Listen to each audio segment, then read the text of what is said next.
Show me the answers that I want. Reason to believe in the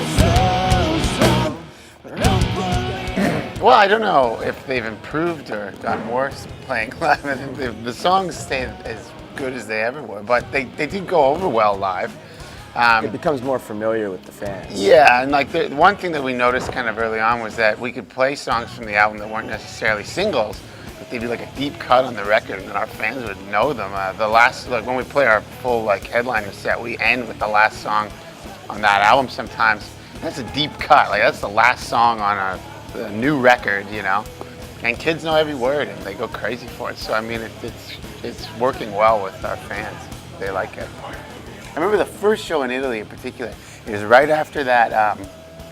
The earthquake. The volcano. The volcano, yeah. And we had to fly from LA to Milan, and you know everything got grounded, and like there's this huge fucking death cloud over Europe from the volcano, and like we had to do a million flights and changes. It took us forever to get there. We landed in Rome. Everything had been canceled. We had to take a train from Rome to Milan. We hadn't slept in 30 hours, and then like we get into these seats, and we didn't even buy these seats. We just snuck onto the train. Our tour manager's like, "It's fine.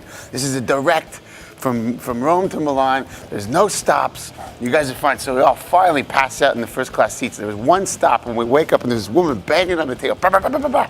And we wake up, and it's the whole like Florencia football team, the whole team, in matching Adidas jumpsuits, and we're in their seats, and they're all yelling at us and like, "Get the fuck out of there!" all in Italian, and we're like, anyway. So we finally get to the show after this huge ordeal. We get on stage. It's the best fucking show. The crowd, it's like the room exploded. It's like they could feel the energy get from us having to get to there, like how intense it was, and it was like the crazy show. And ever since then, anytime we play in Italy, like the shows have all been amazing. So I don't know.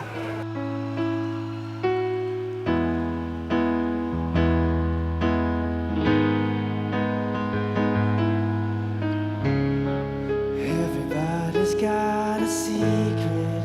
Can you tell me what is mine? Can you tell me what you'd find? I'll tell you if you keep it. I promise not to lie.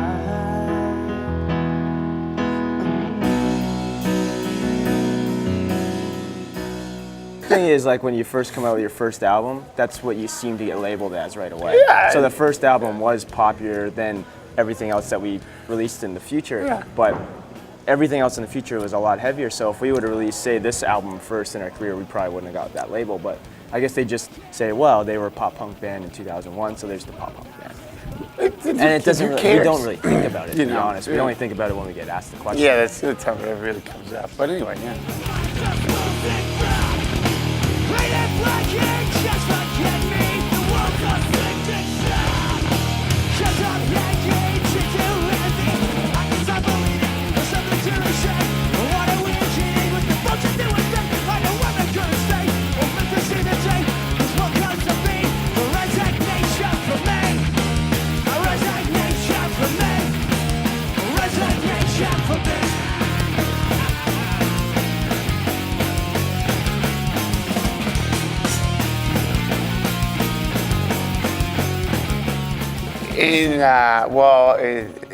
We decided there's a charity or NGO in Canada called War Child, and we met them, and they asked us if we'd like to do something.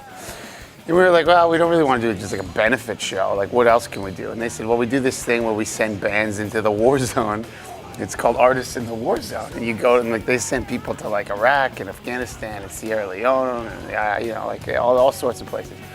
And we were like, okay, well, where can we go? And they sent us this big list. This is fucking insane now at this point. Like, if you look back and you're like, Artist in the War Zone. Like, it seems like a catchy title, but really, quite literally, that's what it is. And so we picked the Congo because, they sent us all this information about a bunch of places, and that's one that we were really interested in because nobody knows anything about it. We had this one guy who we kind of became friends with, this big fucking Canadian guy named Chuck, who we named the album after. And he was like, he worked for the UN, and he was like the only connection we had to the UN peacekeepers. And he was like, You know, so I was kind of watching him, and he'd been in a lot of these situations. I was watching the Congolese people because they were like, they've been in a lot of these situations. And I remember like when we could hear machine guns all the time, and we're all like, this is kind of crazy. And they're like, we're accustomed to this kind of music. When those guys started to look scared, then I was like, okay, now we're fucked. I mean, yeah, it was insane. That was the craziest thing that's ever happened to me, ever.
These guys are looking to go fucking crazy right here, huh?